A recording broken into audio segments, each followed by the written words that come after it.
Allez, tiens, on va changer de sujet ce matin, Isabelle. Il y a déjà quand même à Toronto depuis plusieurs étés et ailleurs en Ontario, on fait de la danse en plein air. On sait que la samba, par exemple, c'est très populaire ici à Toronto. Oui, ça on le sait, la salsa. C'est un concept qui est original, accessible aussi et qui marche. Oui, et ça fonctionne tellement bien que Dusk Dances existe depuis 18 saisons en Ontario. C'est un festival Dusk Dances de danse, un festival de danse donc qui se déroule dans les parcs publics et qui présente de la danse contemporaine traditionnelle, de la danse quand même de grande qualité. Oui. Alors chaque soir de l'événement, au crépuscule, le festival présente un éventail de chorégraphies à la fois contemporaines et donc traditionnelles, comme je le disais, et c'est à l'intention de tout le monde, les familles, les amateurs, les connaisseurs de danse.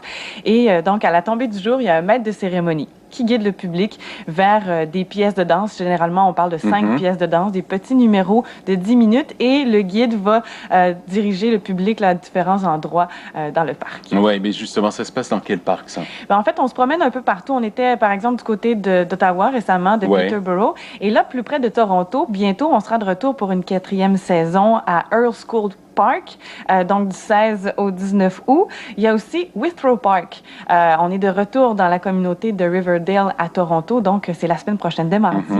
Et j'ai eu l'occasion de discuter avec la directrice de l'événement, Sylvie Bouchard, et entre autres pour Withrow Park, vous verrez peut-être avant tout le monde des pièces de danse qui vont partir en tournée.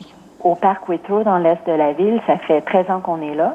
Et c'est où je fais mes commandes chorégraphiques. Alors, des nouvelles pièces qui, par la suite, il y en a plusieurs de ces pièces-là qui vont par la suite aller en tournée. Parce qu'on sait ça, on fait des tournées à travers la province. Alors, on utilise ce parc-là pour amener les nouvelles chorégraphies, les nouvelles pièces. Et c'est fantastique parce que le public, d'année en année, moi je me promène avec le public souvent et j'écoute les commentaires et c'est bien de voir comment les gens en fait apprécient une pièce ou l'autre et les commentaires que les gens peuvent faire de pièce en pièce. Et je vous en parle parce qu'aujourd'hui, 26 juillet, on est de retour dans la communauté de Scarborough-Malvern pour une 3e année au Nelson Park. Et il y a des jeunes du quartier qui vous ont préparé une danse. Alors, ce sera intéressant à voir des jeunes de 16 à 18 ans.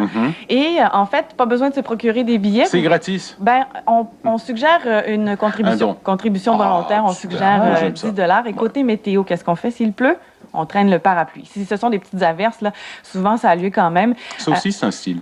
Sinon, quand c'est des orages, bien sûr, on annule, mais ça se passe à 19h. Donc, allez faire un tour à 19h et vous saurez si l'événement a lieu ou non. Danser sous la pluie avec un parapluie, des fois, ça donne une comédie musicale aussi, où on chante également. Sous la pluie avec son parapluie. Bon, Singing in the Rain.